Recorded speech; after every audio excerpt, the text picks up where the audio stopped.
Coach, an exciting day for you and your team, but also for the fans here. First opportunity that they get to see you at the helm. So what can they expect to see at the launch today? Well, hopefully a lot of energy, a lot of competitiveness. It's different than a spring game. I mean, this is everything we got. We're not holding anything back. We want to see who can win, offense or defense, and this is the best we got, best on best. With the amount of new faces, you being one of them, so what sort of value can something like this bring for not only your guys, but you as well? Well, none of us know each other, and I say that in a way that we've known each other for maybe 5 months, but in competitive situations, in adverse situations, you find out a lot more about each other, and we'll try to create that as much as we can for the players and as well as for the coaching staff today. All right, thanks so much, Coach. Have fun today. Appreciate it. Thank you. Chris? Brooke, Coach, thank you very much. There is Tanner Mordecai. Jake, you were just talking about him, entering his 6th season in college football, but his first at Wisconsin, coming off an outstanding 2-year run at SMU. Spring football, you know, this is always somewhat of a toss-up in terms of format and scoring. Here's what we have for now for Wisconsin. 2 20-minute halves, traditional scoring for the offense. Now, this is the defensive scoring, points for a safety, a defensive touchdown, a turnover. You see it varies. We know that the coaching staff wants to keep this close and put some strain on the players that way so that, you know, it's a close game down the stretch. So here's the first play from scrimmage, and it's a handoff to Braylon Allen, who has racked up over 2,500 yards on the ground in just 2 seasons in college football. And we're paying attention to the tempo here early, Jake. It's 2nd down and 1, and Mordecai's first pass is complete over the middle. And right away, you can see that tempo, Chris, and that's something Badger fans probably aren't used to. You know, they're used to seeing the play clock tick down inside of 5 seconds, but this puts a lot of stress on the defensive coordinator to get their calls in. And the pass is intercepted. Mordecai's second throw ends in an interception by safety Kamoe Latu, who had a great season last year and figures to be a key part of the Badgers' defensive backfield. Yeah, and this is the risk. You're going to see that safety right there in the middle of the field, and he's looking in the slot to newcomer Will Pauling. As you can see, just lets it sail, and he's staring down his receiver too much. And for a safety in Latu, he can just read the quarterback's eyes, and that's an easy pick interception for him. All right, so it gives the defense wearing white a 3-point lead over the red team. That's the offense. And again, the first half of 2 20-minute halves. You know, the tempo.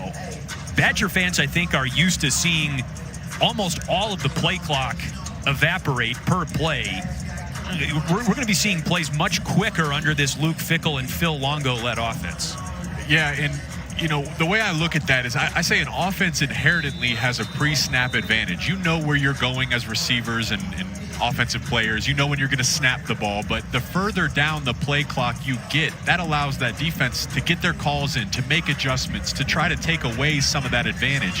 When you snap it so early in the play clock, you're forcing them to just play on the fly and have to adapt. Now, all that being said, you still have to go out there and execute. That time, Mordecai didn't read the defense properly and threw an interception.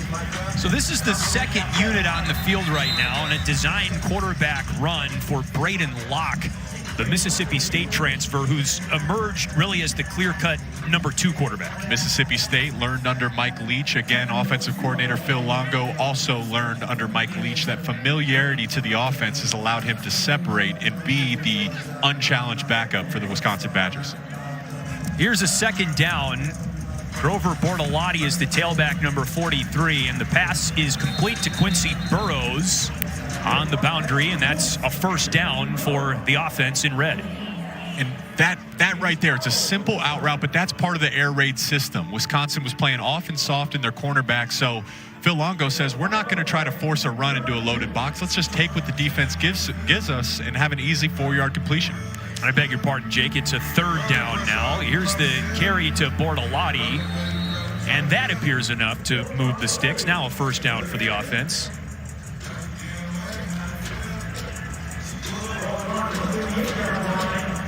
Immediately, you can see a lot of shotgun. I don't know that they've been in under center yet. Everything's been tempo. They're trying to snap this ball early in the snap count. Again, Braden Locke, the quarterback, at the start of his 2nd college football season. And the pass to Burrows is complete, and a thump administered by Owen Arnett, the safety, number 18. Man, that's a great catch by Burrows coming over from Oklahoma State, their second leading receiver. And anytime you go across the middle, this is the risk you take. You know, there's safeties lurking back there, ready to light you up and try to pry that ball loose, but you earn a quarterback's trust by coming down with those plays. Lock, pass complete. The tight end, Jack Eschenbach, entering his 6th season in the Wisconsin program. And this is where the creativity comes in handy. You're starting to get into some of these play action looks. You're getting into tempo. And you can just feel this Wisconsin offense, they're pushing the issue right now. It seems like the second team white defense is kind of in the backseat right now. Turning into a good drive for the second unit here as Bortolotti carries for about 4.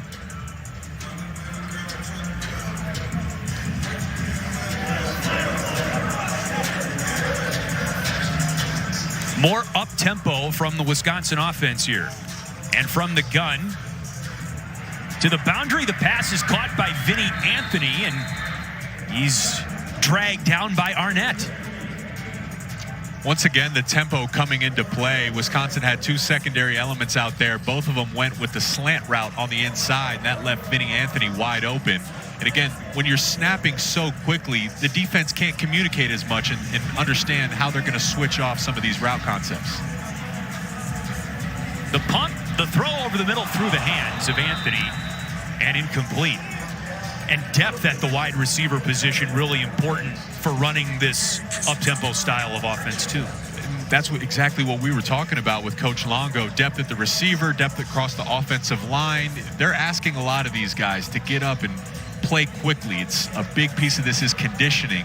And if they can start to rotate, they can keep those defensive players on the field, and that gives them, again, another advantage of tiring out that defense, putting in fresh bodies, and finding a way to give themselves a pre-snap advantage.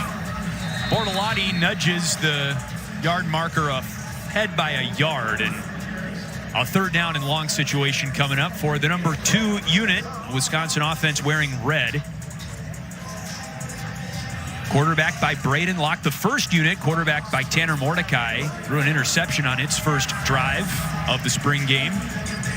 Here's a 3rd down in the red zone. Caught, and a touchdown for the Wisconsin second unit. Hayden Rucci, the tight end, with the first touchdown grab of the Wisconsin spring game.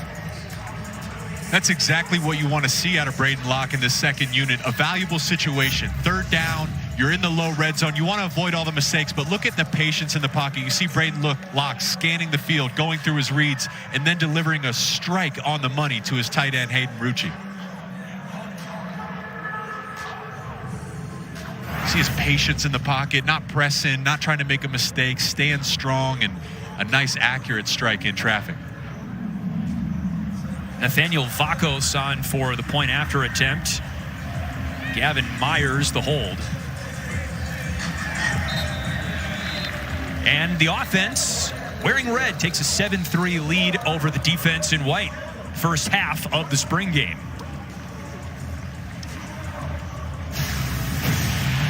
Tonight, the USFL season continues with the Memphis Showboats taking on the Birmingham Stallions. That's at 7 Eastern, only on Fox.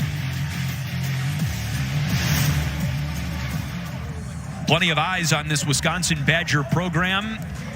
The Luke Fickell era begins with the launch. Badger fans' first chance to see this new look program under Luke Fickell. The launch, a pretty genius marketing term, I think, devised by the UW marketing team. And how about a launch of the offense? We're 10 minutes of real time into this game, Chris. What have we seen? 15, 20 plays by now. It's fresh, uncharacteristic for Wisconsin. And continuing to cycle through the units and the tiers on the depth chart. This is Marshall Howell and the 3rd unit on the field for the 3rd drive of the game. Zach Cloudeman carries the ball across the 30. Marshall Howell from Pacific Palisades, California, running this third unit for the Wisconsin offense. Cloudeman again, third down coming up. So when we talked to Coach Longo, he said the third spot, the third quarterback position, is still up for grabs. He wants to see one of these guys separate. Now it's Marshall Howe today, and he'll have a chance to go out there and try to play a clean game. The number one thing Longo's looking for is avoiding some of those mistakes, just operating within the scheme and within the system. More ground game for the third unit. It's Cloudeman. Pushed back about a yard shy of the line to gain, and a fourth down scenario coming up here.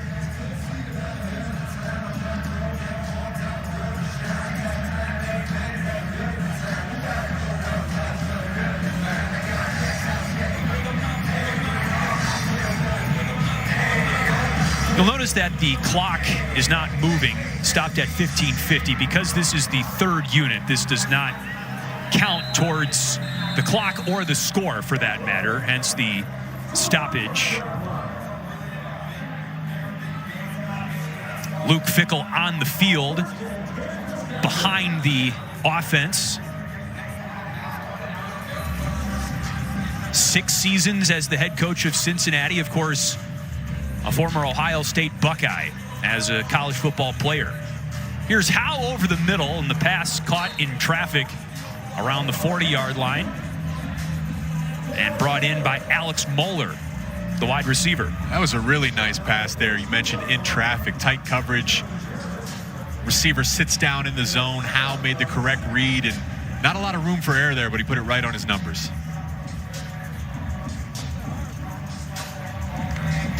On second down, carry up the middle to Cade Iacomelli, who's had a pretty good spring from what we understand. Carrying the football in a loaded Wisconsin backfield, of course, that includes Braylon Allen and Ches Malusi. And now a 3rd and 3 for the number 3s. They're shifting out to an empty set. Last time, 3rd and short, they went with the run. This one clearly a passing situation. Howe in trouble and throws it out of bounds, but a delayed blitz from the inside linebacker, Tyler Jancy. Of course, when you go empty, that means the running back can't help with protection. The tight ends won't be in there to help with protection. That time, Wisconsin brings the blitz, and Howe gets flushed out of the pocket, does the smart thing, right? Sometimes you're in a quarterback battle trying to lock down that third spot. You can press and make a risky throw. Sometimes the best thing is just to live to fight another day and throw the ball away, and I know Longo's going to be happy to see that by Marshall Howe. Best drive of the first half so far has come from the second unit, resulting in a touchdown. Both sides huddling up, and the ball spotted at the 25. Tanner Mordecai in the huddle. A record-setting career at SMU. This is his 3rd stop. Started at Oklahoma, had 2 great seasons as the starting quarterback at SMU, and now is the front runner to run the offense for Wisconsin.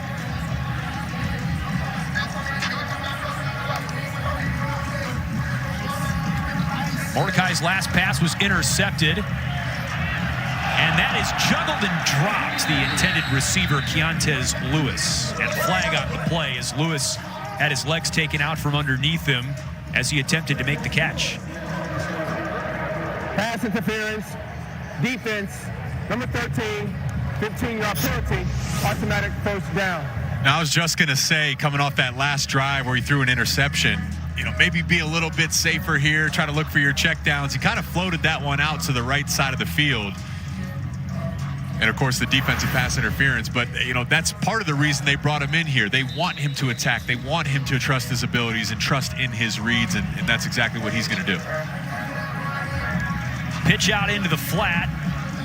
And Skylar Bell, who had a great season last year for Wisconsin, out of the slot. And looks to continue that in the Luke Fickell program. Minimal gain, and it's 2nd and long. we're going to see more of these swing passes, these screen passes. They're passes, but they effectively supplement the run game as their high completion rates and get the ball in your playmakers' hands early. Mordecai dances around, and the pass is complete to Bell, and a late flag comes in away from the play.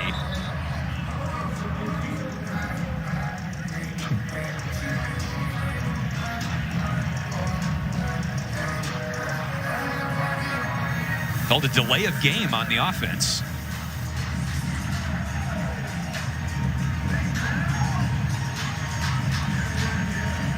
Delay a game in the tempo. Exactly, something that we didn't think we would see, but hey, it's a spring football game.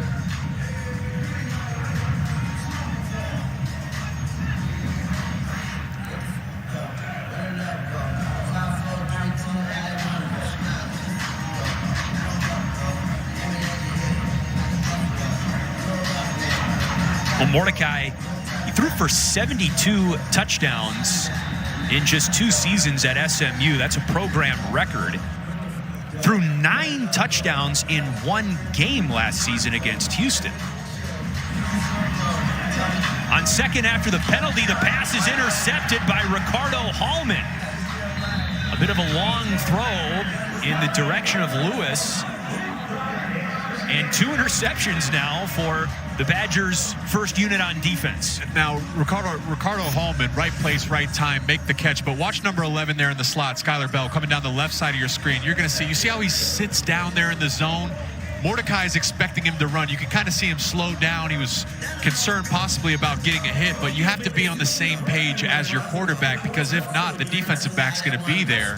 And it's not a great start for Mordecai now. 2 drives, 2 interceptions. Of course, it's a spring game, so. Let's check in with Brooke Fletcher down on the sidelines with Jake Ferguson. Yeah, guys, I'm here with Jake now, who happened to come to Wisconsin for the weekend. He's been in Dallas for all of the offseason. It's not the best weather to welcome you back to Madison, huh? Yeah, it's tough. Definitely different than Texas. I woke up and saw some snow and tried to put my head back and thought I was dreaming, but yeah, it's definitely snowing this morning. Well, besides the weather, I mean, how's it been back here, reunited with some of your old teammates? It's been awesome. I mean, I wasn't here when they redid the south end zone, and I mean, it's incredible. And then just like the atmosphere here, I mean, you think about Badger football and you think about that atmosphere, but then I got here and it's just like amplified. And I mean, I think it's whatever they're doing here, it's working. And I mean, I'm so excited to just come watch and just kind of be in this atmosphere again. Yeah, there's a lot of chatter surrounding this team, new coaching staff, a lot of new faces. I mean, you've been able to kind of walk around the facility and get an idea of what this team is about. What's your first impression? I think these guys are hungry. I think they're really hungry to prove who they are and prove what they can do. And I mean, everybody on this team, I mean, everybody who comes to Wisconsin, they come to Wisconsin because they love football and they love people, and what makes Wisconsin is the people. And it's just, I mean, it's a different feeling, and it's just great to be back. Well, you are with the Cowboys now, so tell me how your first year was and expectations this upcoming season. Yeah, it was awesome. I love Dallas. Definitely different weather. But I mean, they take care of me down there, and it's kind of similar to Madison in a way.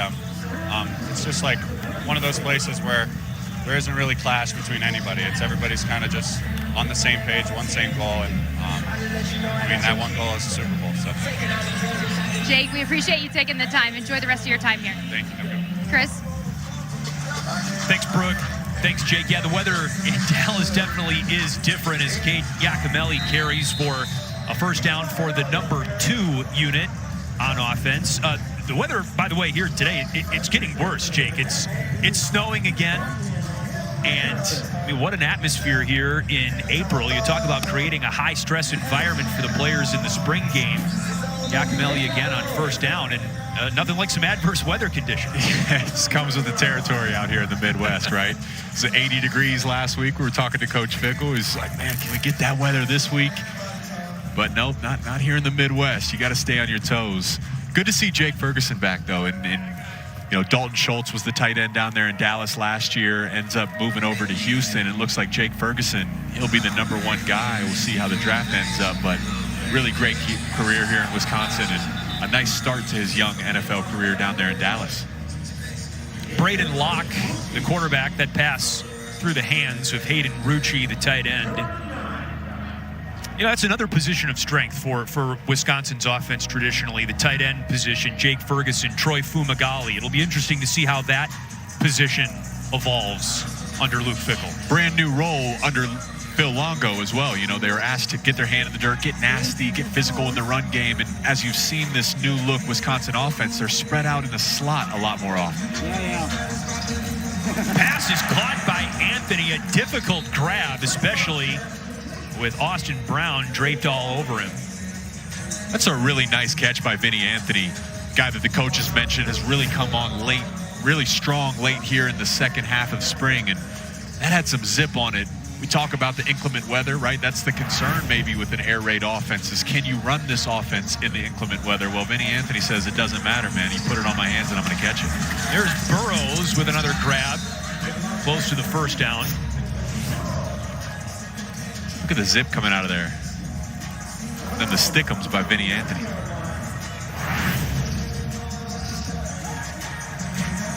Talk about Coach Longo. There's a big debate amongst these guys. Who's the fastest on the team? Will Pauling has a case. Vinny Anthony, he's made his case. They're going to need that speed to stress these defenses vertically in the fall under Phil Longo's new air raid system. Well, a successful blitz by the defense, and Brian Sanborn, a last name that Wisconsin fans will recognize. His brother Jack was a standout here in the program and now is with the Chicago Bears. Picks up a sack there, and it's 3rd and long. Big conversation on the defense, too, is how do you replace Nick Herbig coming off the edge, your elite pass rusher? How do you replace the interior Keanu Benton? Who's going to make up for some of that disruption? And Brian Sanborn says, well, if you send me on the blitz, I'll get in the backfield and mix things up. That's a really nice play to force him in 3rd and long. It gives the defense the lead here in the first half. There's another grab by Anthony over the middle, but short of the first down. And why not go for it in the spring game, right? You're down. Yeah. Well, I guess they told us there won't be too many punts out here, right? So they want to keep the offense and the defense on the field. They want to continue, again, new coaches on both sides, new coordinators on both sides. Every single rep is valuable. In a 4th and short situation, this is great to evaluate your guys. Number 2 unit on the field, Locke, the quarterback, and suddenly he was staring Caden Johnson in the face, and the 2nd unit on defense wearing white comes up with a big stop. Tempo's got its pluses. Tempo's got its minuses. That time, the Wisconsin defense brought a nickel blitz off the slot, and typically that means the running back's got to stay in and identify that and take a piece off the edge rushers. Well, when you run tempo, you might not see the picture clearly or spend enough time evaluating the defense. The running back steps up and he gets into his route tree, and then there comes a Wisconsin defender completely unblocked and in your quarterback's face right away.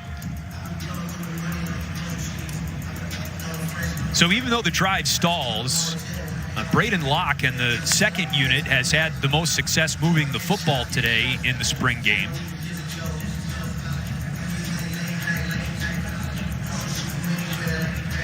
We were talking about that blitz, Jake. So there, right in the middle of your screen, he's coming off the slot, and you can see the tackle is expecting the running back to step up and block Caden Johnson there, but you can see the running back's getting into his route. Everyone's got to be on the same page, and one of the advantages of huddling is you have the time to communicate. Everyone can start to evaluate the picture and be aligned on their assignment. When you're getting the calls from the sideline, you're getting up there, you just don't have that time, and again, this is practice 15 through spring ball. This is going to be one thing they're going to need to work on throughout the summer and fall camp to get it cleaned up before the season. Nick Evers is the quarterback now for Wisconsin, number 7, in the handoff to Zach Glaudeman. And note that the clock is not moving right now because this is the 3rd unit on both offense and defense. The clock only runs when the 1s and 2s are on the field. As we talked about with the 3rd unit last time, it's still an open competition. So Marshall Howe started him off. Now Nick Evers in at quarterback. Evers' first throw of the spring game is out of bounds. And when Fickell came in here, you know, it was starting to recruit that quarterback position through the transfer portal. And Evers was one of the first guys to commit. And a lot of Wisconsin fans thought, okay, great. We got our guy that's going to be under center. He's going to pilot this offense. And then in comes Braden Locke and Tanner Mordecai. And now Nick Evers finds himself in a position he may not have expected when he initially committed. But that's also the value and the beauty of it. You have an opportunity, as much as it is challenging, to go out there and prove yourself to your teammates and your coaching staff. 3rd and long. Evers from Flower Mound, Texas. There's a penalty flag that comes in, but you see the speed of Evers as he runs toward the sideline. He's got enough for a first down as it stands, but it looks like it's coming back.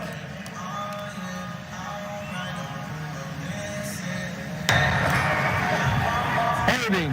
Offense, number 76. Penalty declined. 4th down. For the biggest Big Ten experience, there's no plus like home. The Big Ten Plus app powered by Big Ten Network. Download and subscribe now.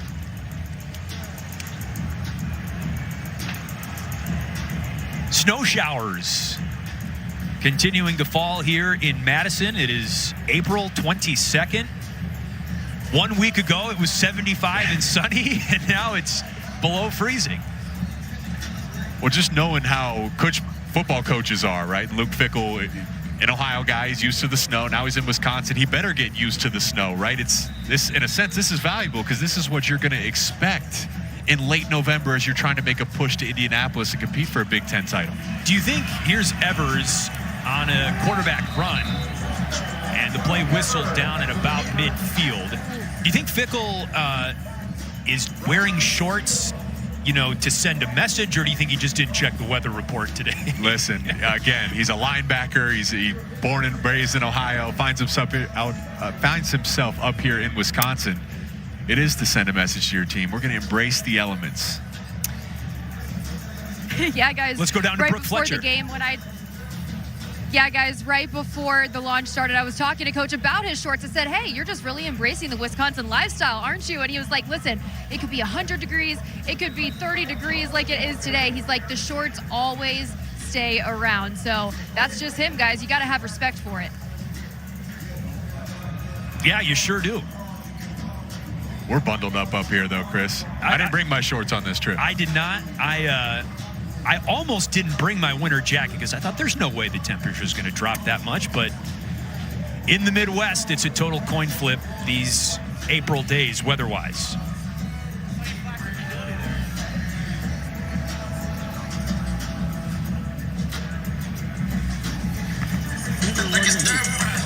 One more for other hand. Iacomelli on the carry, and he's roped down. Just my early thoughts, of this game. Heavy emphasis on pass because, for the most part, they haven't been able to get consistent push amongst the offensive line. Nick Evers has done it with his feet a little bit, but, and this is the third unit, but Braylon Allen's their best offensive weapon at this point. And even though there's a new system, a new air raid system, they still are going to have to get to this run game, get some of those easy yards, and put the ball in their big tank, Braylon Allen's hands. Another guy, Ches Malusi, of course. They got really two great running backs. Garrison Soliday credited with the sack.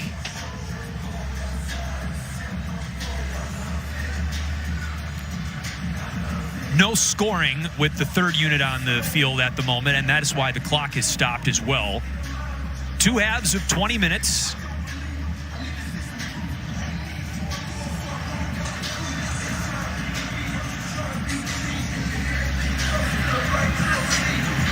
Nick Evers at the controls, his first series. Iacomelli the motion back, and Evers quickly sacked.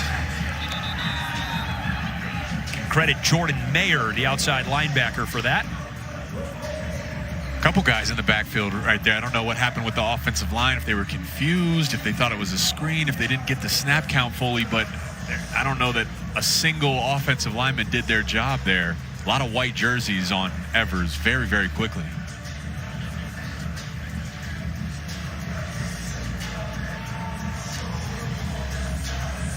So one thing we're still looking to see, a successful drive by the first unit for this Wisconsin offense. Tanner Mordecai, number 8, heads out onto the field now. He's been picked off in his first 2 drives. Yeah, before we even talk about a successful drive, let's just talk about stop shooting yourself in the foot. 2 of those interceptions, one of them on Mordecai, the other one a miscommunication between him and Skylar Bell. But you just want to see them start to get some momentum and string together some successful plays. And that's Braylon Allen across the 30 to the 31-yard line. Didn't look like a good start, but again, that's why you give the ball to Braylon Allen. Even when he looks bottled up in the backfield, he's going to make something out of it.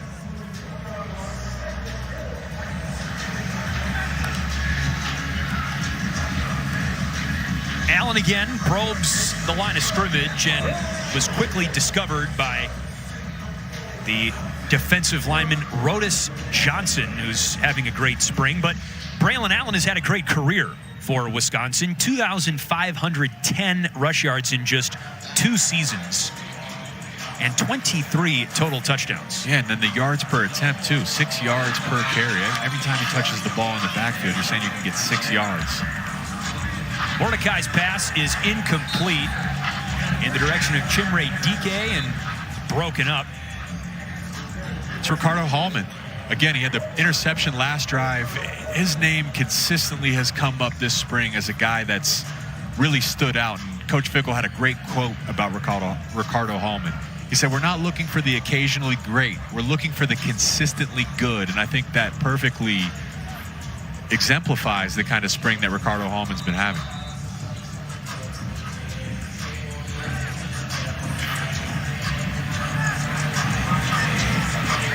Jack Pugh, the tight end, in motion.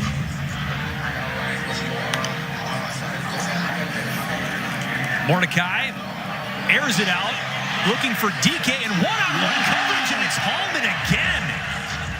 Ricardo Hallman's second interception of the spring game, and cornerback was a position of need for Wisconsin this offseason, and they maybe have found a guy. And he did it with style, too, with only one hand in these elements. They were trying to run a double move outside there to Chimere Dike. We're just seeing the end of the route. He kind of stuttered his feet, but Hallman stayed disciplined. He didn't bite on it. He stayed on top of the route, and then look at him get his eyes around. This is the challenge of a defensive back. You only see that ball for a split second.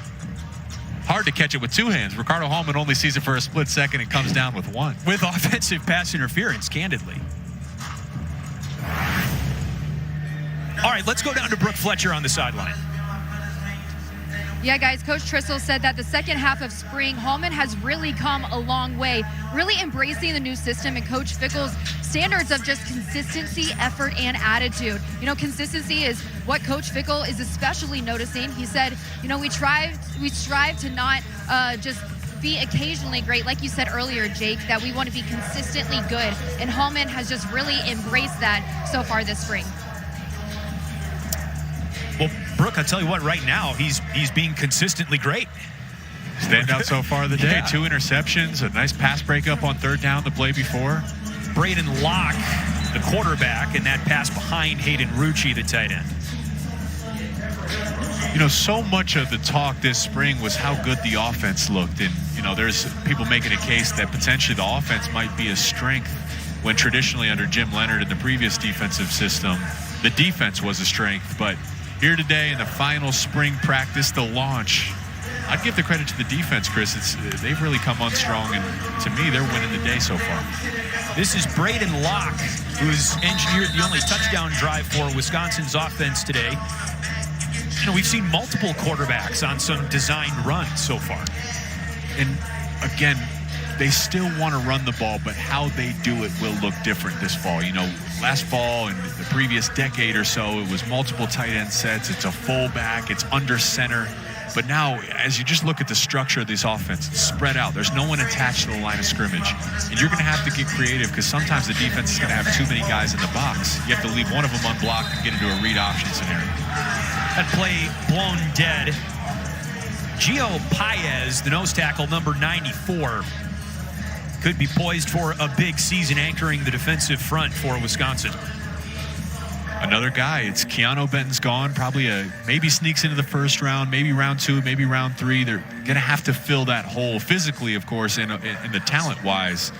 Rodis Johnson and Gio Paez are two names that both Fickle and defensive coordinator Tressel singled out, said, watch out for these guys. They might be ready for a breakout season. On first down, Grover Bortolotti got hit pretty hard by Paez at the end of that run.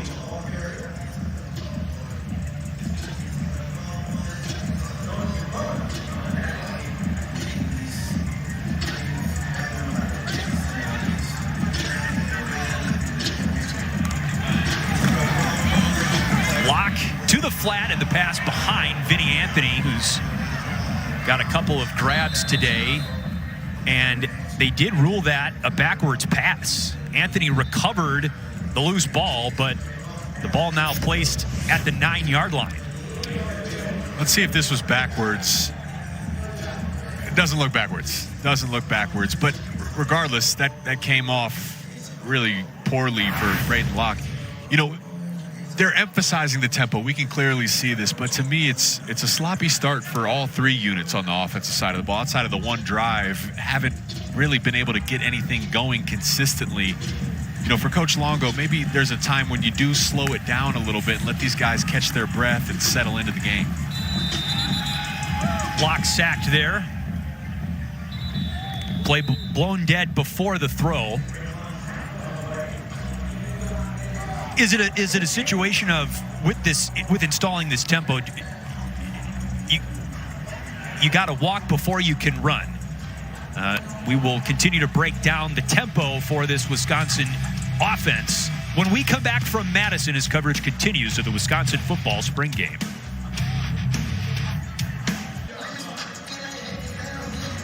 One touchdown drive so far today for the Wisconsin offense. It was the number 2 unit that punched the ball over the goal line.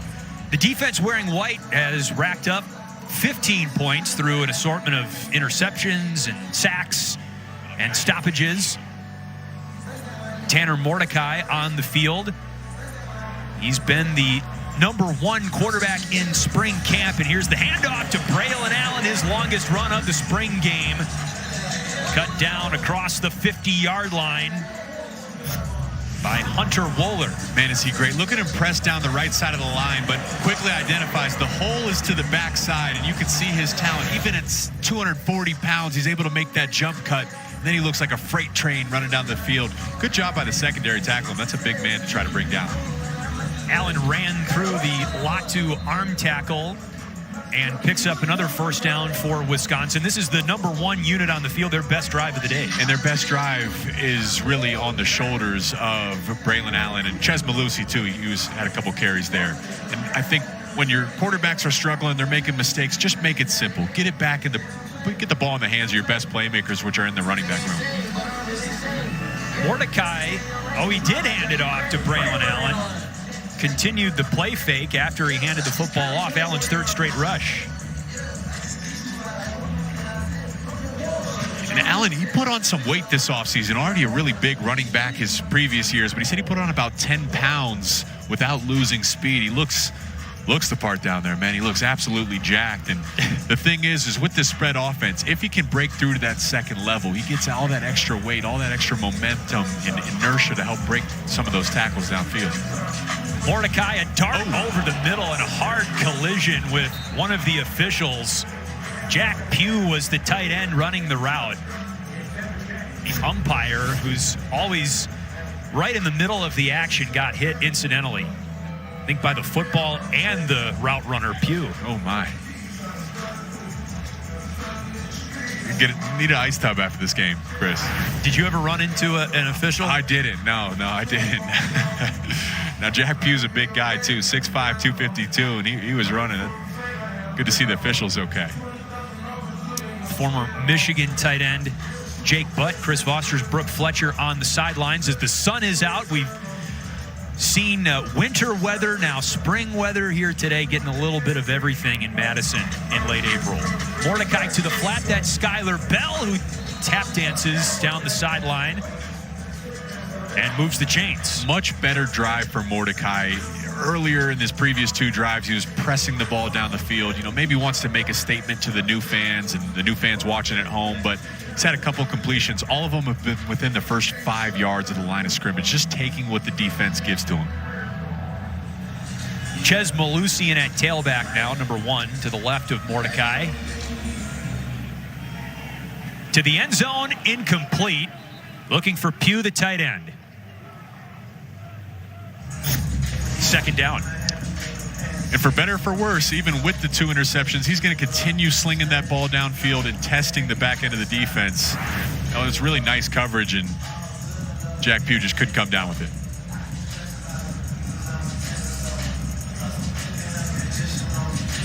Ball in the red zone for the first unit Wisconsin offense. Ches Malusi on the sweep, gets to the edge and turns upfield. Third down coming up. Similar situation as we saw the second unit earlier with Braden Locke. Low red zone, that's a situation. Third down, that's a situation. This first unit has 2 turnovers by way of interception to start the game. The last thing you want down here when you can get 3 points as a minimum is to make a mistake. So hopefully for Mordecai, he can make the right read and, you know, if nothing else, just throw the ball away if it's not there.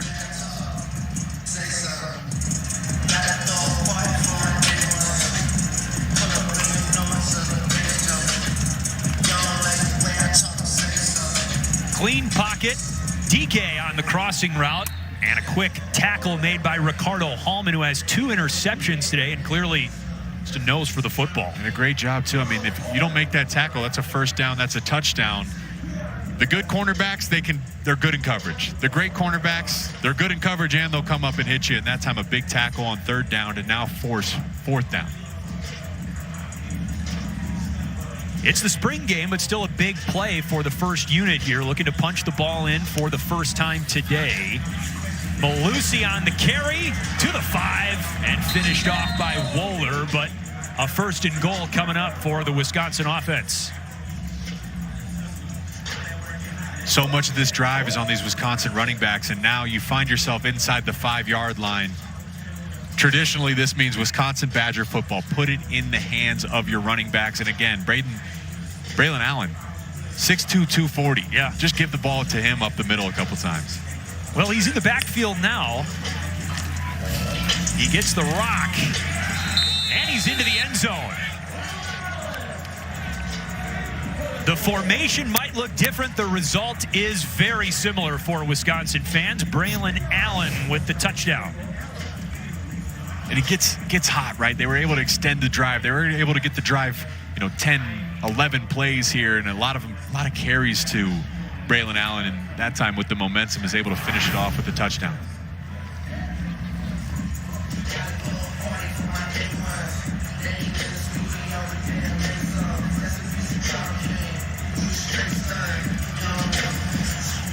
One after try, up and good from Vakos.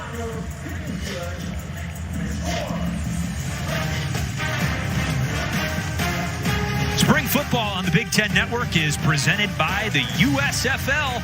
The USFL season continues tonight, 7 Eastern, only on Fox.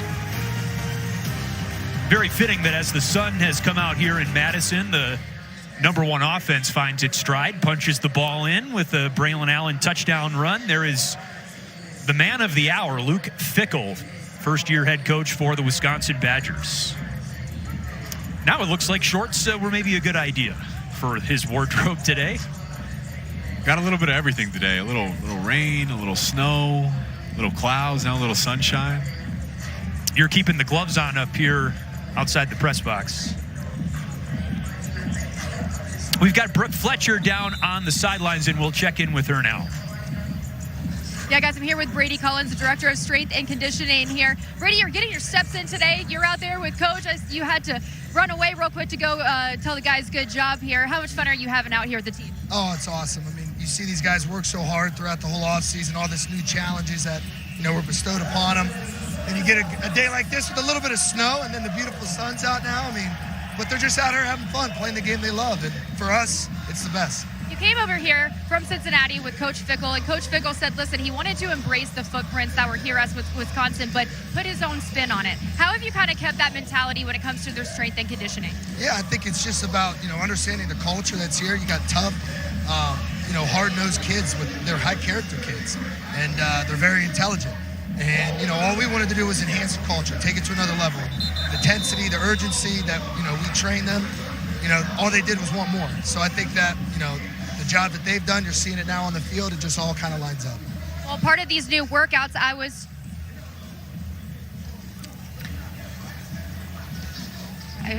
We have an injury on the field, Brooke, and sorry to interrupt your interview with Brady Collins, but that is Cade Yakimelli, one of Wisconsin's running backs, helped up after just briefly lying on the turf for a moment, and he's heading off to the sideline under his own power. Let's get it back to Brooke.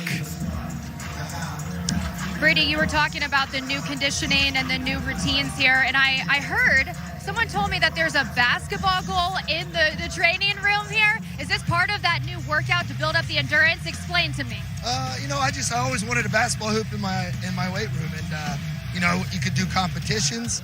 Guys, after they're all blown up, they get over there, they try to shoot, they don't look as good, but it's just about making an environment. They know they're going to work hard, but we have fun while we're doing it. And no doubt my staff and I would like to play some games there too. All right, well, who has the best hops? You got to tell me. On the team? Or yeah. The strength staff? Well, strength staff and the team. Team? That's tough. That's real tough. Let's go, we'll go maybe Will Pauling. Okay.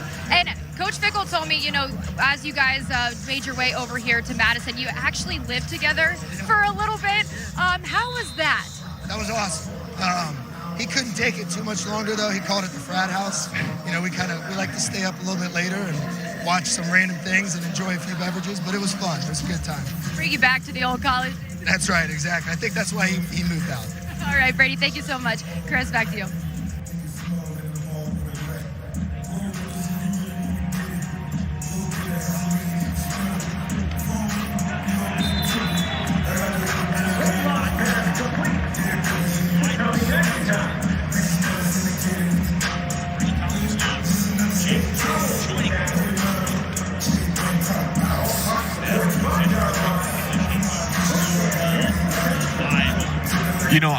I always say the strength coach is, in my opinion, you can make a case it's the second most important position on the team because of NCAA rules. Like, we're going through spring ball right now.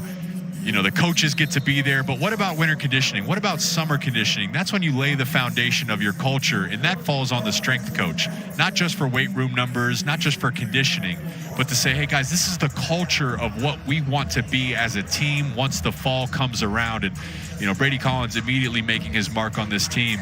Of course, a big piece of this, as we've seen throughout this show and throughout this game, is the new tempo on offense, making sure the linemen, the receivers, the defense are all in shape so they can handle this newfound conditioning. Anthony with the catch and pushed out of bounds.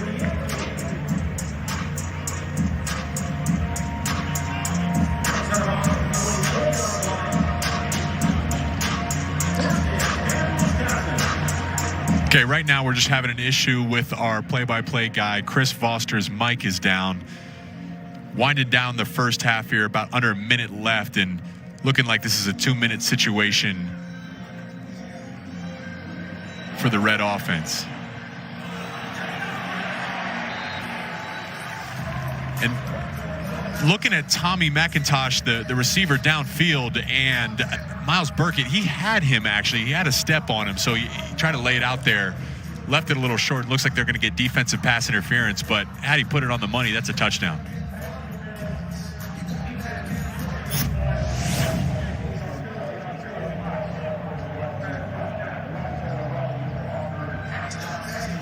I always say, too, if you're going to take a shot down the field, it's better to underthrow it than overthrow it, and that's the reason why. When you do underthrow it, the receiver can work back to the football, and, the defensive backs in that case, it's the freshman, Dick Lona, that knew he was beat. He runs into the receiver, and even though you had a touchdown if you were threw it accurately, you still were able to get the DPI and get some plus yards.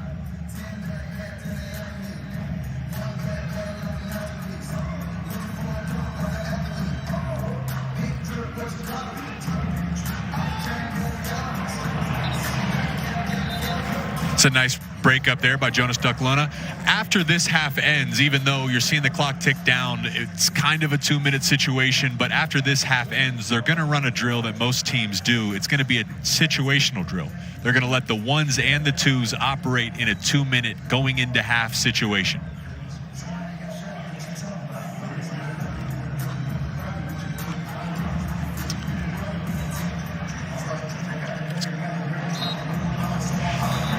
So here's one of the advantages there. You saw a defensive lineman trying to sprint off the field. Aaron Rodgers of the Green Bay Packers does this really well. When you're doing tempo and you don't sub, they're trying to rotate defensive linemen in there as they get a little tired, but they're going to have 12 men on the field, and it's a free play for the offense.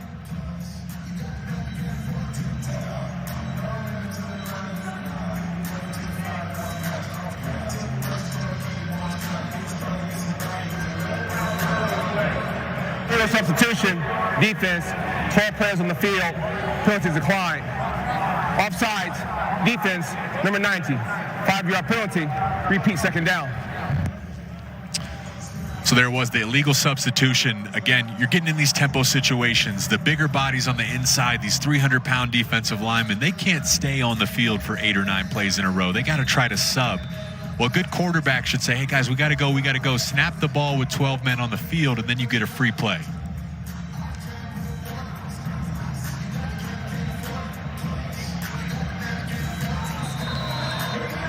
And that's good to see. Yakimelli is back in the game. And a really nice run there on first down.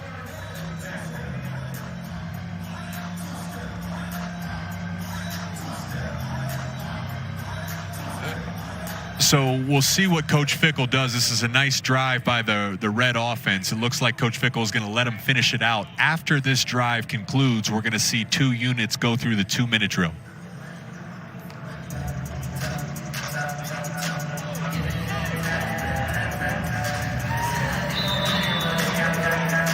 And that's Grover Bortolini.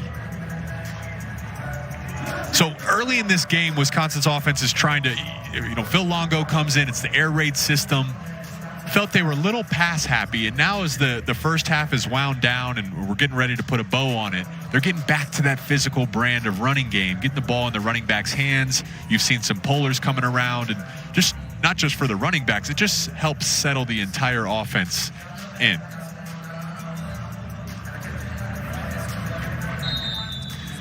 There was a coach that once said this, when you pass the ball, 3 things could happen. 2 of them are bad. It's an incompletion or an interception. When you run the ball, as long as you don't fumble, which is in your control, you can then avoid some of those bigger mistakes.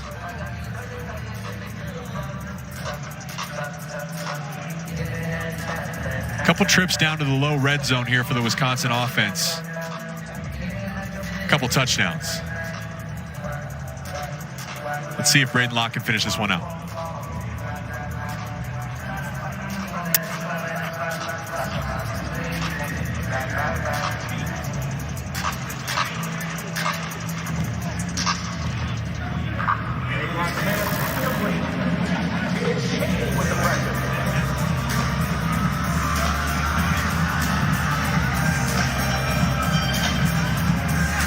One thing, look at Tanner Mordecai, the projected starter. Braden Locke really has this second quarterback spot locked down. Just talking to Phil Longo, he talked about, they have a saying in their quarterback room, knowledge is reps. And what that really means is when you have a full knowledge of this offense, that's when you'll get the reps.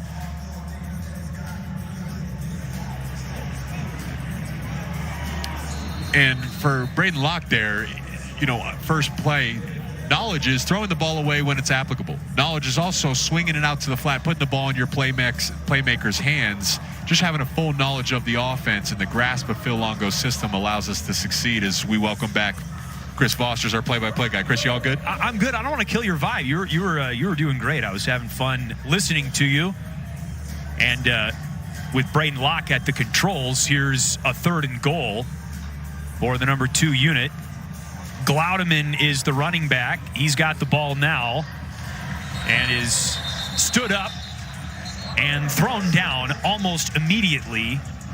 James Thompson Jr. led the charge, number 90 on that defensive line. just was talking about the success. Wisconsin was finally finding some success on the ground. It gets a little bit harder to run the ball the closer you get to the end zone. The field's shorter, and that time ran into a brick wall of white Wisconsin defenders. White jersey Wisconsin defenders.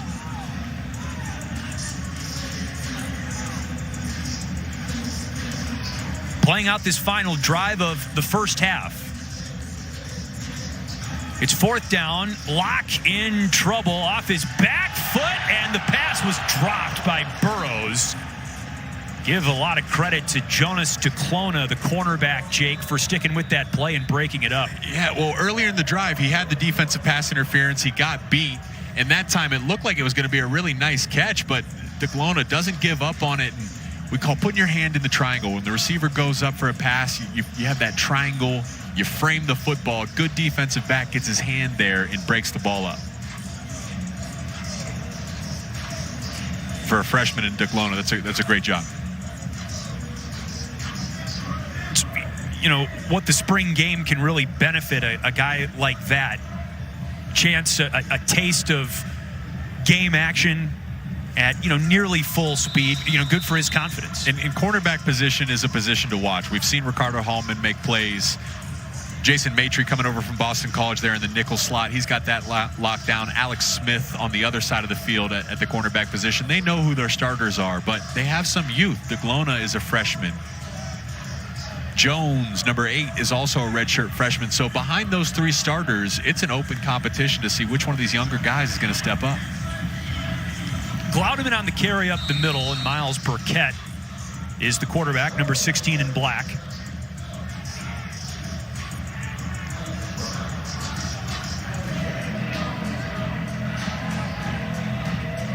So it looks like they're going to let the 3rd unit run a series before they get into that 2-minute situation with the 1st and 2nd units.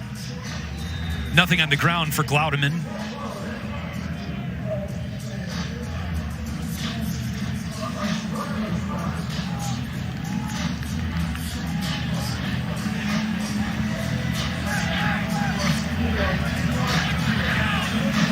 Third down from the 30.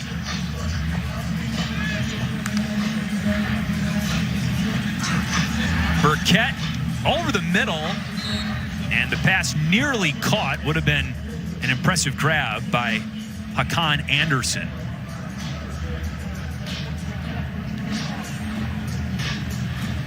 Seen a couple guys operate with this 3rd offense. Marshall Howe, Nick Evers, now Miles Burkett. Coach Longo said he just wants one of these guys to separate, and it's not about talent. They all have arm talent. They all can make the throws, but going back to that phrase they have in the quarterback room, knowledge is reps. He wants one of them to separate by grasping what is required to run this air raid Mike Leach, Phil Longo system. And of course, the knowledge is even more important, Chris, understanding the tempo. There's less time to think about it, right? You have to get the call, and you got to assess a defense right now. Then you have to go out and execute.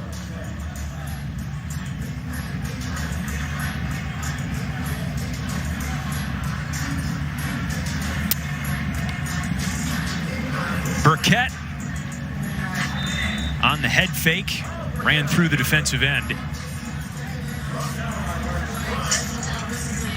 Mentioned a lot of these quarterbacks in the room for Wisconsin transfers from out-of-state programs. Burkett is an in-state product. He's from Franklin, Wisconsin, in the Milwaukee suburbs.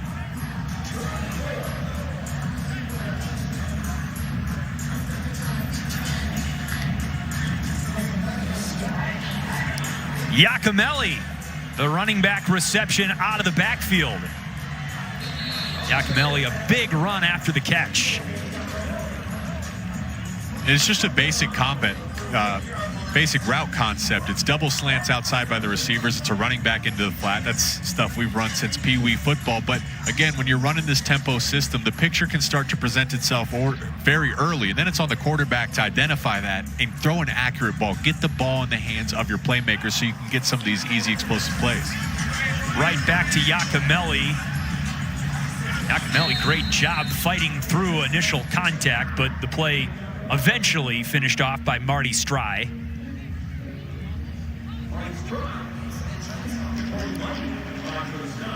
Just to continue on that, it's one of the thoughts of why you run this air raid system is instead of having to methodically move the ball down the field with 8, 9, 10 play drives, what you want to do is you want to get some of these easier explosives, get the ball again into your guy's hands early, let him make a guy miss, see if you can get big chunk explosive plays, 20, 30 yards, break off a 60-yard touchdown. Not only are those points on the board, they're emotional points. It builds confidence and it plants seeds of doubt in the defense too, something that Wisconsin hasn't had on the offensive side of the ball in a couple years. When you throw out the name air raid offense, that causes people to feel some type of way. Burkett incomplete, looking for Bortolotti. I think important for Badger fans to realize that it's not the air raid offense, but this just has air raid principles because offensive coordinator Phil Longo comes from that system.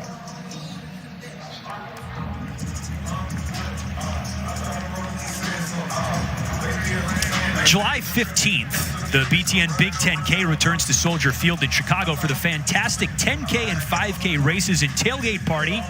Scan the QR code or register right now at btnbig10k.com. Hopefully the weather is much warmer for the Big 10 B10K. Okay, we are into the 2-minute drill portion of the first half now. You can see the clock has already hit the 20-minute first half cap.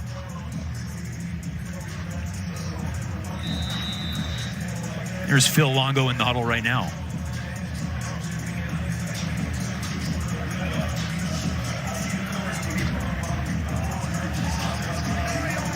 So anytime you get in a 2-minute situation, Chris, the first that you want to have one positive play. The first play is the most important. Get a completion, hand the ball off, whatever you can do to start getting in some plus yards, and then you can start to operate your offense. Mordecai to the flat, and the pass dropped. Pugh, the tight end. Another thing to think about here in 2 minutes, everything's faster. So most teams that huddle, they might have a rack of 10 plays or so. You're operating 1 through 10, those are your 2-minute plays. Well, in this up-tempo system, the whole playbook's wide open because this is kind of how they operate offensively traditionally. Mordecai, and the pass just a little bit low for Ches Malusi out of the backfield. And you see the importance of starting with one positive play. Now Yes. 2 incompletions, and you find yourself in 3rd and 10 in a going into half 2-minute situation. Now the coach might say, well, let's just live to fight another day, run the ball, run the clock out, and punt and close out the half. Limits the playbook a little bit. Here's the 3rd and 10. Mordecai pressured from behind, and that's ruled a sack. Jordan Turner crashed the party, number 54, and that's a good 2-minute drill for the defense. We'll be back in a moment from Madison as our coverage of the Wisconsin spring football game rolls along on the Big Ten Network. Spring or fall, jump around is always in season in Madison. It is chilly, but you got people jumping around on the sidelines and in the bowl at Camp Randall as well.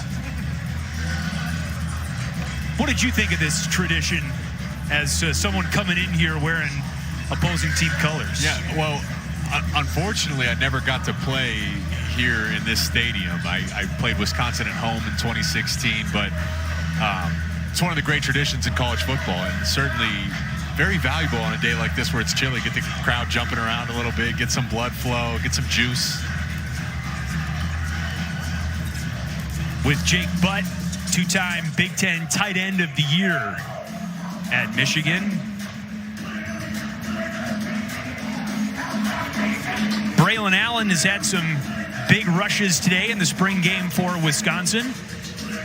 He was looking at the transfer portal when the coaching change was made for Wisconsin, and did his research and ultimately decided to stay in Madison. Yeah, so initially, again, we've used the word air raid quite a bit. And again, offensive coordinator Phil Longo comes from Mike Leach's system, which most people think is heavy passing. And Braylon Allen said, hey, that is heavy passing. But Coach Longo said, why don't you look at some of my history? And as much as it is heavy passing, you can go back to 2020 where Phil Longo had not just one, but 2,000-yard rushers in Mike Carter and Javonte Williams in his system. So Coach Longo, he's not afraid to run the ball. What he told us is he wants to look at where's the weak point of the defense, and let's attack that, whether that's run or pass. Well, there are lots of weak points in a defense when Braylon Allen is running the football. His first carry of the second half, which is now underway. 2 20-minute halves structuring the time of the UW spring game. There's Tanner Mordecai, number 8. Had a rough start in the first half. He threw 3 interceptions, and there's Braylon Allen who busts a big one. They whistle the play down.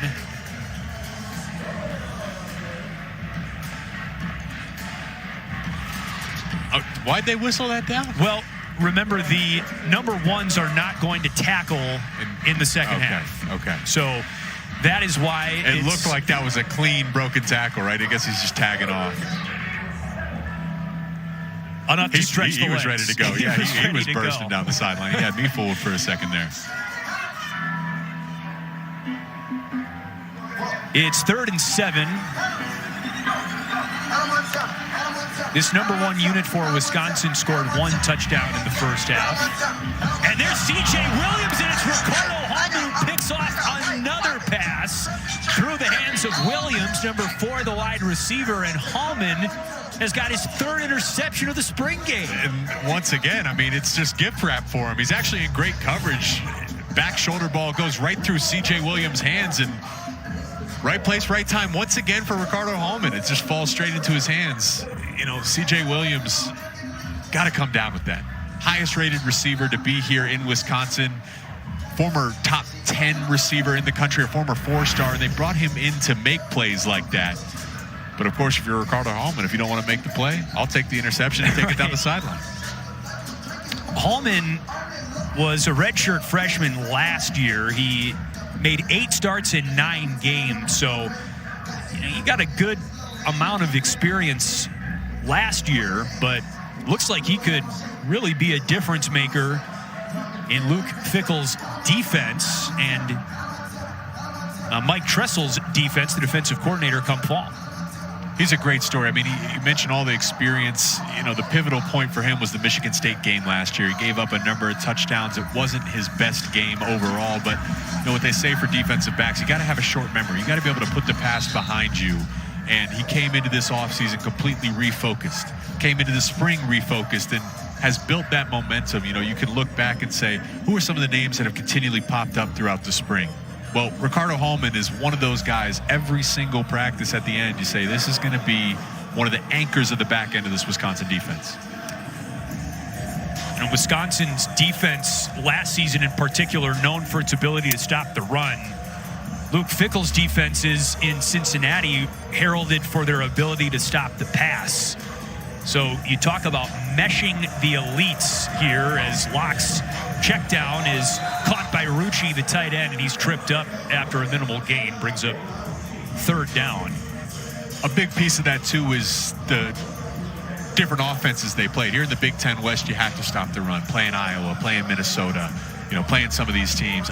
Illinois, right? Well, in Cincinnati, you're in the AAC where it's a little bit more pass happy. So the beautiful thing is you can take in what made Wisconsin so successful under Jim Leonard, take Cincinnati, what made them so successful stopping the pass, and like you said, Chris, mesh the elites. Locke to Anthony, the wide receiver, out of the backfield. Anthony ran past Sanborn and eventually got out of bounds. We've called Anthony's name more than a couple of times in the spring game. We were told, you know, especially in the second half of this spring, Anthony finds himself in the slot. You know, Skylar Bell had that role locked down last year. Then they bring in Will Pauling, another name that's popped up. But we were told, watch out for number 86, Vinny Anthony, especially the second half of the spring. He's came on strong. And, you know, what Coach Longo told us is they need depth. They need numbers. They're going to hurry up and run tempo. They need 10, 11 guys that they can try to rotate through and make plays across the field. Glaudeman on the carry to the 39-yard line.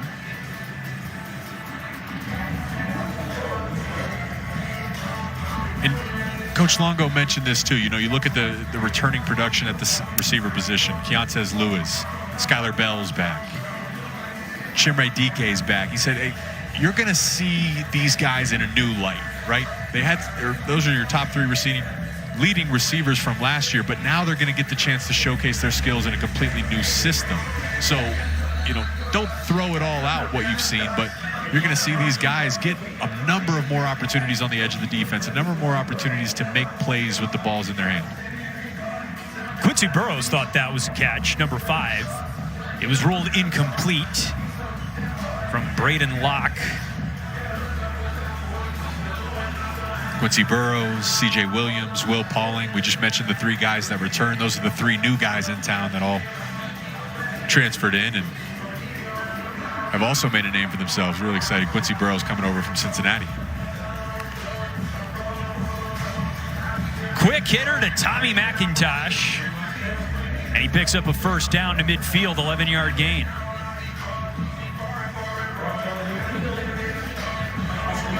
Depth is really a word that we've heard a lot, regardless of the position group you're talking about, offense or defense. Yakimelli on the carry. We haven't even touched on the Wisconsin offensive line a whole lot, but we'll continue that conversation later on. And let's go down to Brooke Fletcher on the sideline. Yeah, Chris, I'm here with Michael Cohen, the Fox Sports writer for college football. Michael, it's great to see you again. Talking about this offense here in the backfield especially, we've seen Braylon Allen and Chez Mellusi getting a lot of action here. They've really established themselves as a 2-headed monster in the backfield. Where do they stand going into this season amongst some of the best backfields in the Big Ten? Well, it's really interesting because this could be the year of the tandem running back in the Big Ten. At Michigan, you have Blake Corum and Donovan Edwards.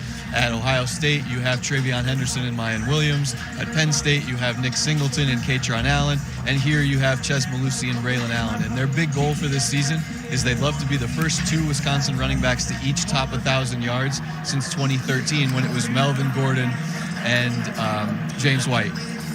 Melvin Gordon is actually Braylon Allen's idol, so he was really excited to move to running back there. But let's talk about Coach Fickell. He said when he came here, he wanted to embrace the footprints that are here at Wisconsin, but put his own spin on it. So you had a chance to sit down with him. How has that transition been like for him? Well, it's a really delicate balance, right? Because he comes in and he replaces the coach in Paul Christ, who played here, and it's an athletic director who also played here in Chris McIntosh. So it's a finding a balance between doing what you want to do and instilling your own principles while also making sure the alumni still feel welcome, that you can connect with them, that they know that they can still be part of this program, even though Luke Fickell is quote-unquote an outsider. So it's been a real balancing act for him, and he's done a nice job of trying to make sure he connects with both high school coaches, alumni, and anyone who has a past with this program so that he knows the past is being carried forward into the future.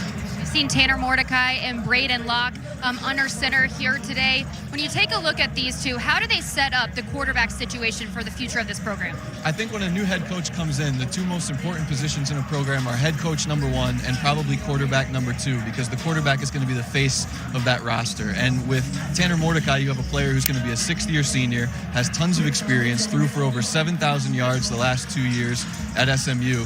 And then in Braden Locke, they have a freshman coming in, a transfer from Mississippi State, that can learn from a player like this and was already in an air raid offense at Mississippi State under the late Mike Leach. So it's a really nice pairing of veteran and youngster that will give them a nice start right away with Tanner Mordecai, and then a player to develop for the future in Braden Locke. Michael Cohen, Fox Sports writer for college football. Chris, we'll send it back to you. Brooke, Michael, thank you very much. That was very interesting. During that interview, we saw an interception by Jonas Duclona, an early enrollee freshman from Naples, Florida, number 21. And this is not the first time we've noticed him, Jake. Well, no, I mean, and once again, what a great day to be a Wisconsin cornerback, because that one was just laid on a platter for him. Nick Evers stared down his receiver. He kind of sailed it, didn't even give himself a shot. Just to talk about the Wisconsin offense at this point, avoid the controllable mistakes, right? If you can avoid throwing an interception, just throw it away. But been pretty sloppy at times from the quarterback play standpoint. And the quarterback now is Marshall Howell.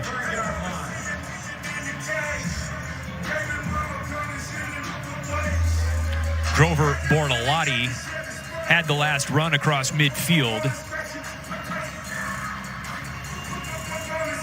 And And he carries again and slips just shy of the 40-yard line.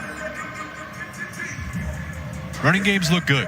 As the games went on, the running game's been able to build momentum. The offensive line's getting settled in. They're getting familiar with these blocking schemes. The running backs are seeing it well. Now, if you're the quarterbacks, you say, hey, let's build off of that rather than try to press beyond that. Avoid some of these interceptions. Avoid some of these mistakes and negative plays.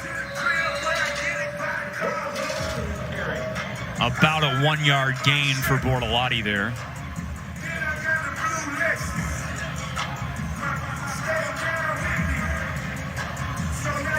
Again, just going back to the quarterback room, the phrase they have painted on the wall is knowledge is reps, and knowledge also means knowing when to take the shots, knowing when not to take the shots. You know, early downs, you're throwing into one receiver with 3 white jersey defenders out there. Just throw the ball away.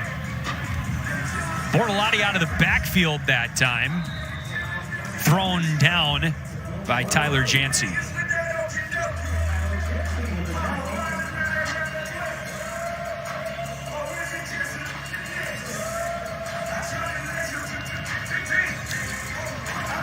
Fourth down and 4 for the third unit here. Just 2 touchdown drives for Wisconsin's offense, one by the number 1s, one by the number 2s. The defense has looked good, as Jake has mentioned. 30-14 the score in the second half.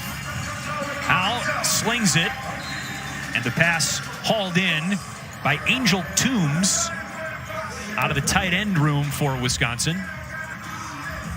And those are just little flat routes. Where the offensive passing game has looked good has really been on the underneath routes. And they started off the game trying to press the ball down the field.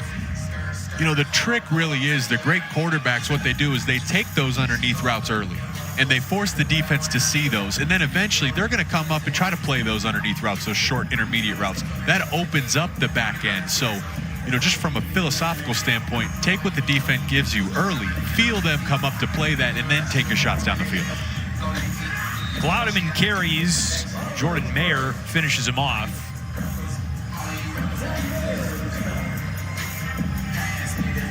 You mentioned the repetition being so key to knowledge and comfort in this offense. And there are a lot of reps to be had before the season kicks off against Buffalo in early September. You know, still very early in this installation process.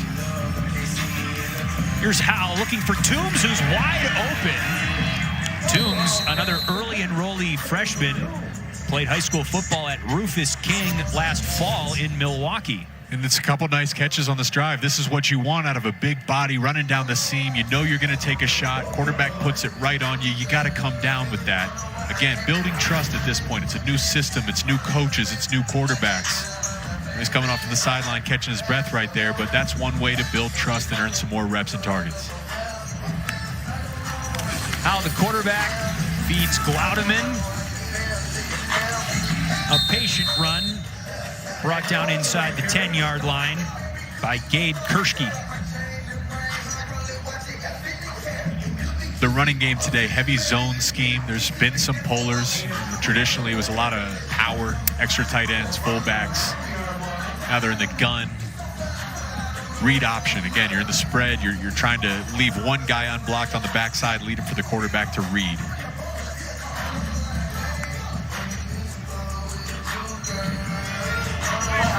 Pass is caught in the end zone for a touchdown. Good ball from Howe to Alex Moeller. And that's the third touchdown of the day for the Wisconsin offense and the first by this unit. So this is what I was talking about earlier. You build off these short and intermediate routes. This was a double move outside. So they've run these little out routes, these little stick routes at the 5-yard spot. And then you get down in the red zone, and what you do is you show that out route. And then you break it to the middle on a stick pump. And when you hit those underneath routes, you build that equity. So when you do get in the low red zone, you can have a very clean picture and an open wide receiver for your quarterback to hit. Gavin Lom for the point after try. It's good. That was a really nice drive. Really nice drive. efficient, a good balance of run and pass, spreading the ball around out to the flats, taking the shots when they were there.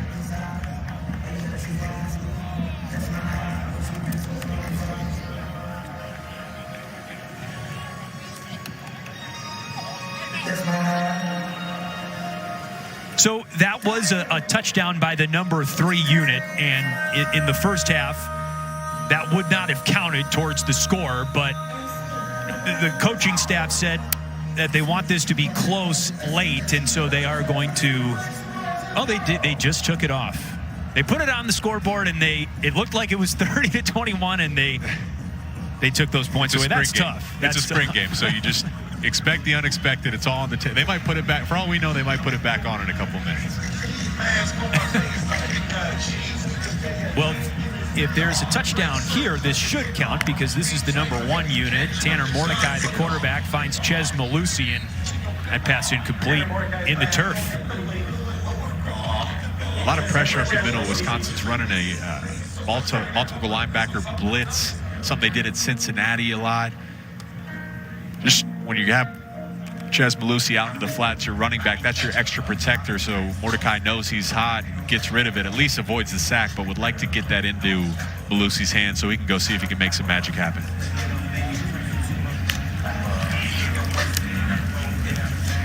There's Malusi. Dances his way across the 30. Malusi entering his 3rd season in the program. He's been bumped and bruised through his first 2.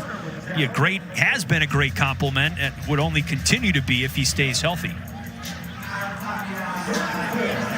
Started his college career at Clemson. Here's a 3rd down. And Malusi carries again. He got hit hard in the hole by Jordan Turner, and that blew the play dead. I think one thing we might see, you mentioned compliment, Chris, is getting into 20 personnel, meaning 2 backs, 0 tight ends, finding a way to get both Braylon Allen and Chez Malusi on the field together. There's Chez. And again, in the second half, the ones won't be tackling each other, so Malusi touchdown at the 40-yard line. It is a 1st down.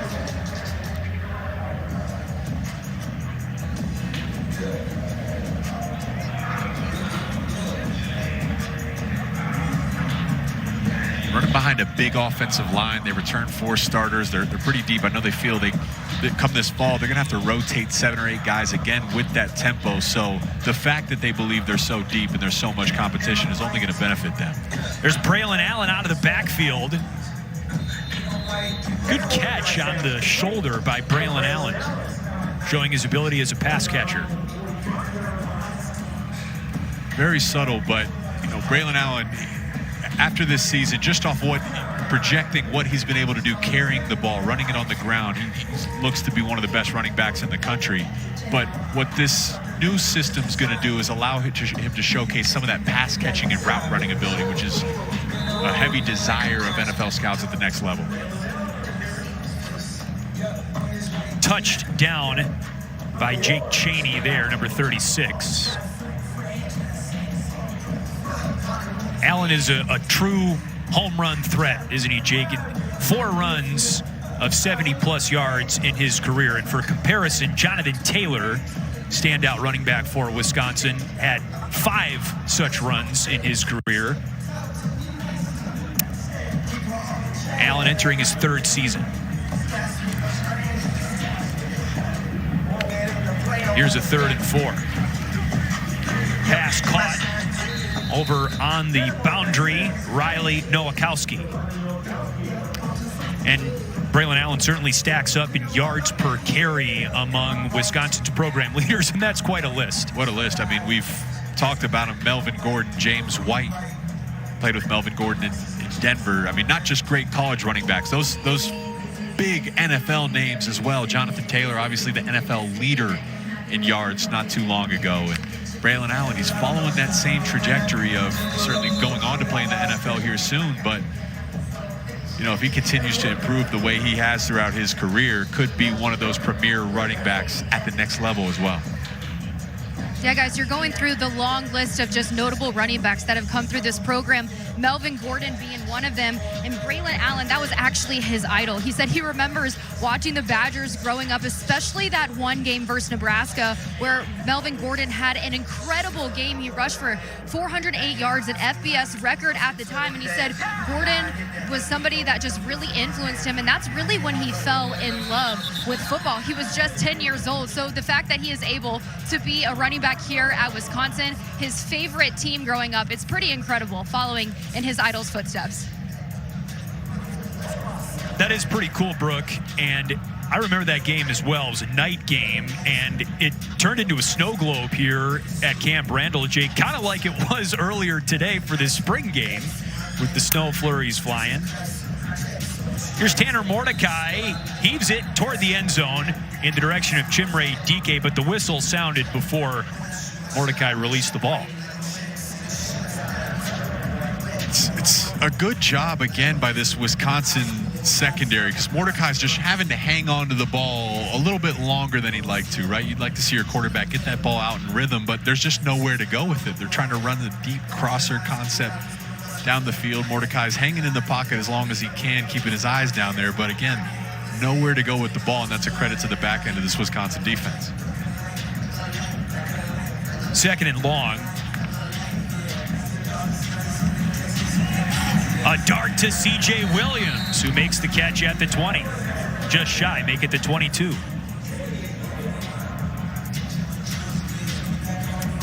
C.J. Williams, again, really impressive credentials transferring in from USC. Got a lot of hype. You know, we were talking about in the pregame just what they've done in the portal and what we can project forward. It's been a while, you know, talking to people around the program. This could be the best receiver room that Wisconsin has had in recent history with the organic talent they brought last year and the guys they've done in the portal. And, you know, C.J. Williams is the biggest name. They have a top 10 receiver, a 4-star recruit back in high school, and now finds himself up in Madison, Wisconsin. That play busted by a high snap.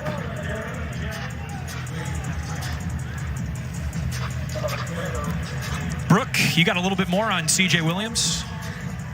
Yeah, guys, you know, C.J. Williams, he plays with this certain feistiness when he goes out on the field. He says, listen, I got to go out there and act like I have a chip on my shoulder with that dog in my head. And he always just wants to bring that mentality because football is a passionate sport. Now, if you're wondering where he kind of got that edge from, he said, hey, it's a California thing. He grew up in Santa Ana, and he's been playing with it since he was just 4 years old. He said he would grow up playing with a lot of the kids from LA neighborhoods, and you see it on a daily basis. So whatever it may be, that little chippiness, or sometimes he likes to spin the ball after he scores a touchdown, keep an eye out for that.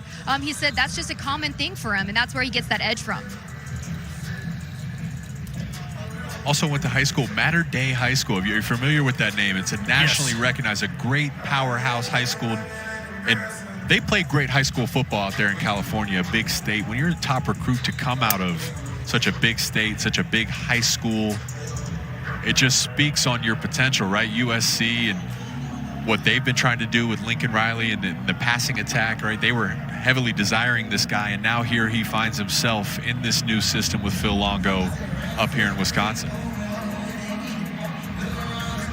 There's a missed field goal there for Nathaniel Vakos.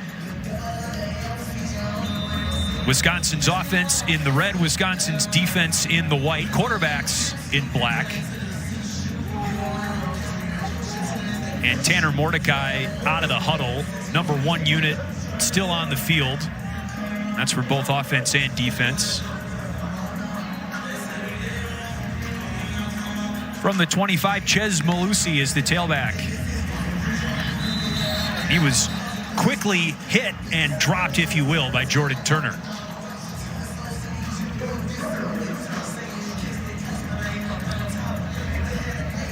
Jordan Turner back. Muma Jongmeta back. Jake Chaney, another inside linebacker that's been mentioned.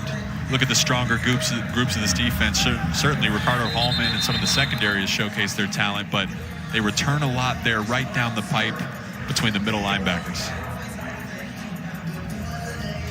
Well, tonight, one of the best rivalries in men's lacrosse renews. Johns Hopkins battles Maryland, and then the women's lacrosse regular season concludes with a showdown between the Wildcats and the Terrapins. It's all tonight only on Big Ten Network and the Fox Sports app.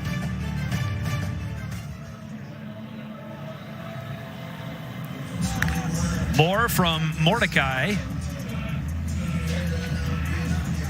Pursued by Turner again, who had the sack on the previous play. You know, Tanner Mordecai, 6th year in college football, but the coaching staff has really been impressed at how he's not acted like it. He's really had the humility of a first-year player coming in to the program. And that's so important. It came up in all of our conversations with the staff throughout the week. We talk about him, and most people talk about him, hey, he's going to be the starter next year, but he's earned that leadership throughout the offseason. Just over 8 minutes to play in the second half. The defense leads the offense of Wisconsin in the spring game. Braylon Allen poised for a big junior season under first-year head coach Luke Fickell in Madison. This is Marshall Howe at quarterback for Wisconsin's number 3 offense, matched up with the number 3 defense. Late second half of the Wisconsin spring game. Howe airs it out, and his intended receiver was tripped up on the play. Intended receiver Cam Fain. This is an officiated game. We have seen penalties today. There was not one called there, and it's second down. Kind of hung one out there. I thought defensive back had a chance to get his hands on that, and again, just emphasizing that point for these quarterbacks, understanding when to take risks. If you do take the risk, where do you want to miss? You know, sometimes for a quarterback, you make the throw and say, I want to put it only where my guy can get it. Glaudeman on the carry. He's been running hard today.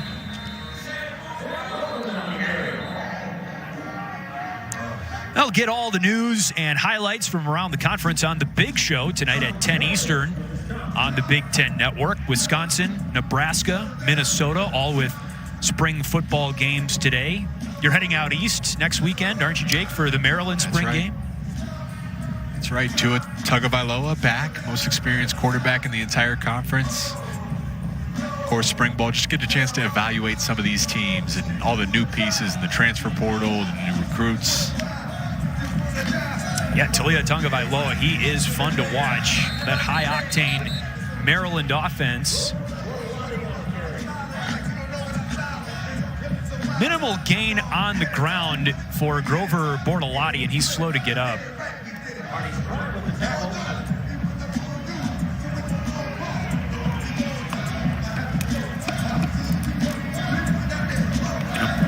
With this play by Bortolotti notwithstanding, it has been a good day on the injury front. Cade Yacamelli, another running back for Wisconsin, was shaken up in the first half and has since returned to the spring game. Now the quarterback, another deep shot, looking for Anderson, and the pass well short. That's what you want as much as anything else. You want to get through this spring game healthy. Oh, no doubt. I mean, you ask any coach what their #1 goal is through a spring game, they say, let's just keep our guys healthy, right? It's a game, it's the conclusion of the spring ball, but they look at the entire body of work in their evaluation. This doesn't count to the record. The only thing that really would count is keeping your guys healthy so you can go into summer training and get into camp at full strength.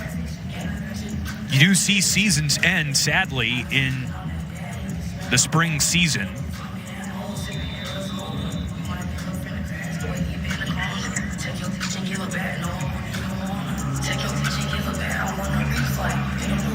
Takeaway of the Wisconsin spring game today, Jake, I don't want to put words in your mouth, but it's been the defense for Wisconsin. It looks good, especially on the back end. Especially with the first unit as well. You know, so much conversation was about this new look offense. They've been having a good spring, but so far, a lot of mistakes. Number of interceptions. Ricardo Hallman has 3 on the day, so he might be the MVP of the entire launch spring game. I would agree. You know, again, it is a spring game, right? If there's a time to make mistakes, it is here in April, so you can go into the summer and say, all right, guys, here's something that continually pops up. Let's go ahead and work on this one thing, and then you start camp with that improvement in mind. Well, and the number ones are not tackling here in the second half, but Braylon Allen still on the field with the last carry for Wisconsin.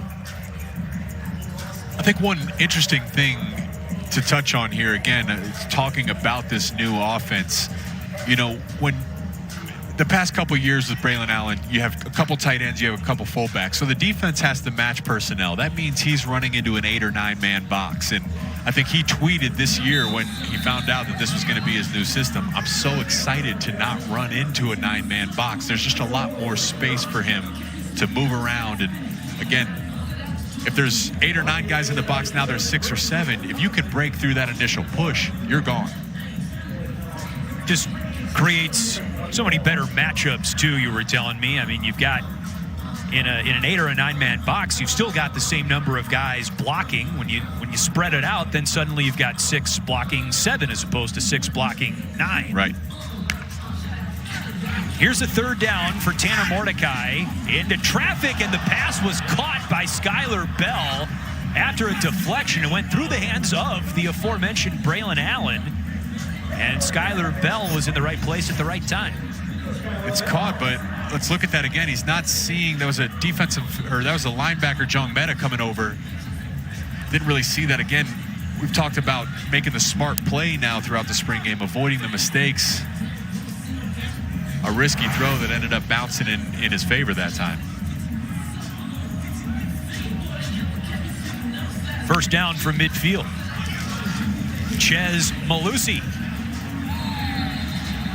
whistled down at the 42. Credit Alexander Smith with the tackle. Number 11, the cornerback.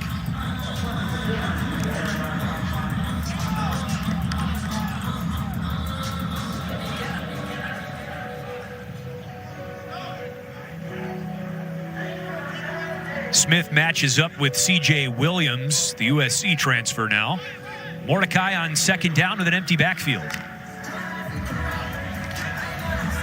Incomplete behind the tight end Nowakowski.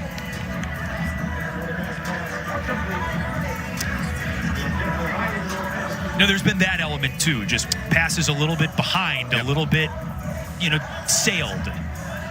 And even that, with a little bit behind, you got to catch the ball. There was an interception where you put it right in C.J. Williams' hands, a ball he has to come down with. So it hasn't all been on the quarterback. I think, everyone will look at this film and say, hey, I know that there's a number of different ways I can be better.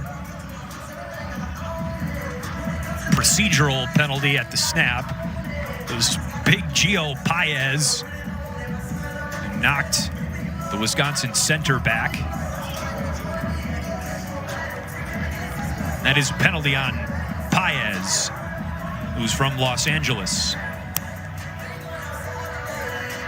Situation 2, right? 3rd and 2. Defensive line, you got to know, expect the double count. They're going to try to get you to jump, and you do get them to jump, and now you move the chains without even having to run a play.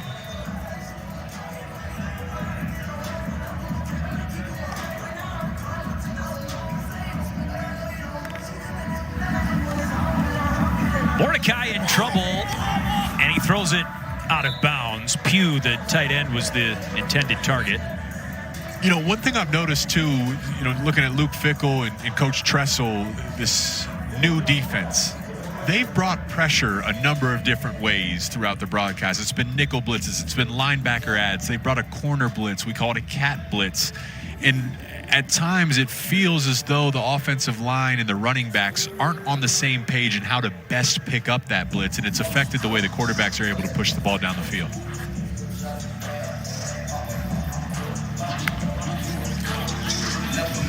The pitch to Braylon Allen on 2nd down, and he's strung out right at the 35, about a 2-yard gain. There is a good number of return on Wisconsin's defensive personnel this season. Nearly 3/4 of their total tackles and about half of their sacks. Yeah, your 2 leading tacklers, Jong Meta and Jordan Turner, the linebackers there in the middle, but you see the sacks highlighted down there. You're losing your elite pass rusher, Nick Herbig, who's going on to the next level. And the question now becomes, is who replaces him? And that's traditionally been a position of great success here in Wisconsin. Those edge rushers, those stand-up guys, TJ Watt, Vince Beagle, Nick Herbig now. Who's going to be next in line?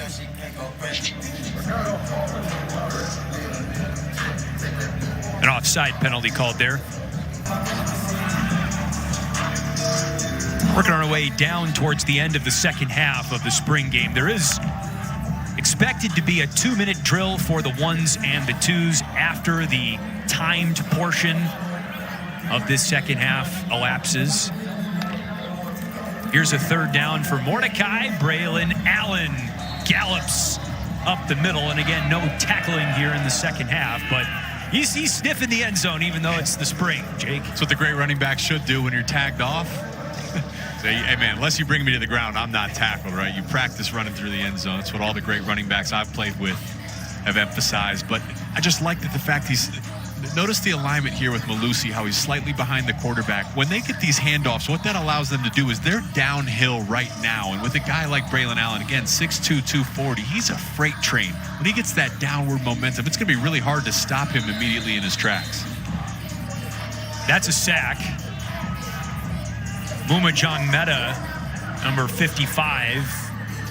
Jake, you've talked about him. Some help from Jordan Turner as well. Well, a big piece here in Jongmeta, already a proven guy. He's a starter last year. Now he returns. But here's a name for Wisconsin fans to look up. Look up Ivan Pace Jr., the middle linebacker in the Cincinnati defensive structure last year, a guy that's going to get drafted in those mid to late rounds. Similar playing style, similar explosiveness. And Coach Tressel said he wants Jongmeta to follow that same path of Ivan Pace Jr., just to go out there and make plays.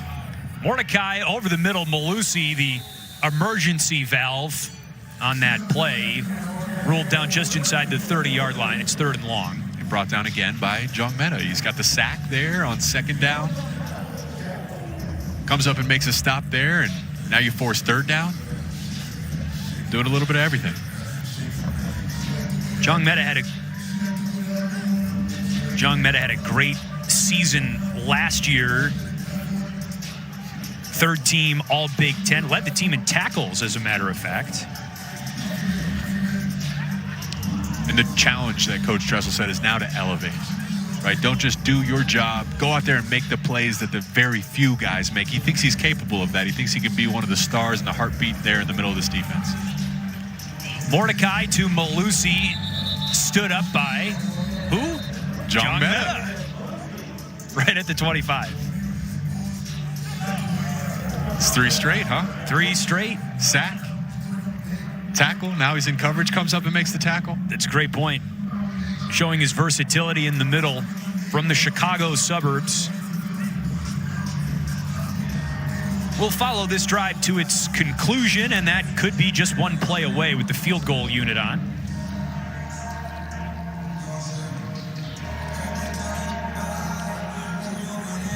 Nate Van Zelst from the hash mark, kicking with the wind at his back. This is a 43-yarder.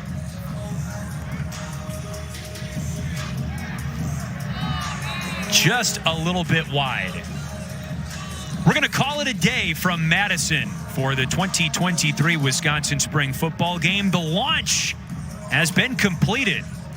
If you're scoring at home, the defense beats the offense 33-24, but a lot of excitement around this program because of that guy and that guy, Luke Fickell, the head coach, Braylon Allen, the running back. That wraps things up from Camp Randall. For Jake Butt and Brooke Fletcher.